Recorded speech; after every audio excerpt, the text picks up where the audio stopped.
मिटा करके हर एक व्यवधान मेरे शब्द बोलेंगे, कहाँ कब किस तरह दिन मान मेरे शब्द बोलेंगे। ये नश्वर तन वतन के वास्ते चाहे चला जाए, मैं इशिता हूँ मेरी पहचान मेरे शब्द बोलेंगे। मेरा नाम इशिता सिंह, मैं सुल्तानपुर से आई हूँ, सरस्वती विद्या मंदिर से। मंचस्थ सभी अतिथियों को मेरा प्रणाम। आज का मेरा विषय राष्ट्र के प्रति नारी का योगदान क्या रहा है उसके समक्ष है।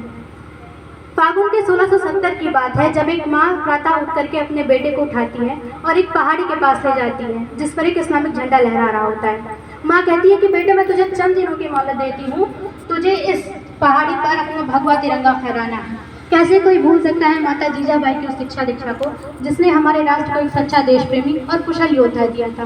कैसे कोई भूल जाए विद्यावती के उस त्याग को जिसका बेटा शहीदी के तख्ते पर खड़ा था और माँ की आंखें आंसुओं से भरी हुई थी। पत्रकार के ये पूछने पर कि आपकी आंखें भरी क्यों हैं, माँ का ये उत्तर आता है कि मैं अपने बेटे की शहीदी पर नहीं कदाचित अपनी कोख पे रो रही हूँ कि काश मेरी कोख से एक बेटा और पैदा हुआ होता तो आज मैं उसे अपने देश के लिए उसे भी समर्पित कर देती। कुछ इस प्रकार की हमारे राष्ट्र की महिलाओं का योगदान हमारे राष्ट्र के प्रति किसी भी समाज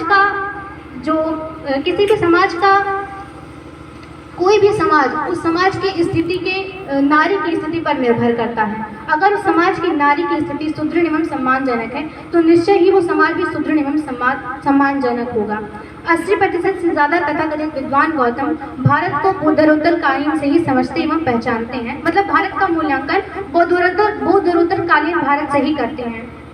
और उनमें भी कुछ प्रतिष्ठित दूरी पर बैठे लोग पश्चात विद्वानों द्वारा रचित अंग्रेजी में रचित ग्रंथों से ही भारत का मूल्यांकन करते हैं। अतः नारी विषयक आर्ष अवधारणा तक वे पहुंच ही नहीं पाते। उन्हें केवल वो नारी दिखाई देती है जो देवदासी बनी विषकन्या के रूप में प्रयुक्त की गई।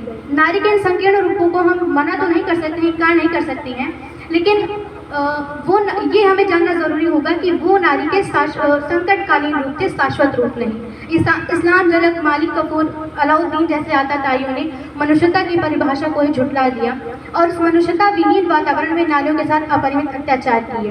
पर हमें ये मानना होगा कि हमें ये जान लेना चाहिए कि वो भारत के पराधीनता का काल था, स्वाधीनता का नहीं।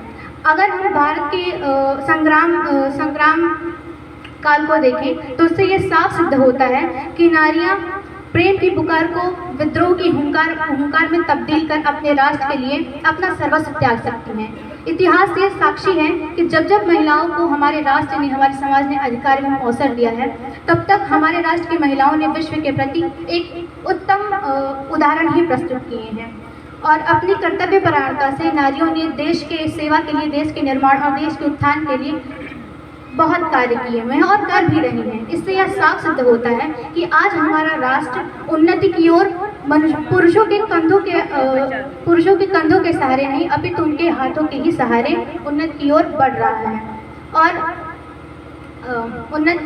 है और इससे यह साफ सिद्ध होता है कि नारियां हमारे राष्ट्र के कर्तव्य के लिए अपने राष्ट्र के लिए योगदान कर रही हैं। और उन महिलाओं के लिए आप सभी से आशीर्वाद मांगते हुए और अपने लिए आशीर्वाद मांगते हुए इस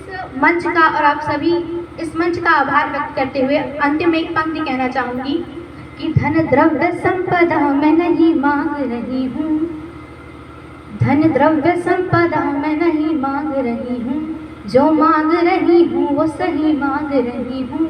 मेरी पंक्ति पंक्ति पंक्ति राष्ट्र जागरण बने, मेरी पंक्ति पंक्ति पंक्ति राष्ट्र जागरण बने। आशीष आप सबसे यही मांग रही हूँ, आशीष आप सबसे यही मांग रही हूँ। इसी के साथ अपनी वाणी को विराम देती हूँ। धन्यवाद।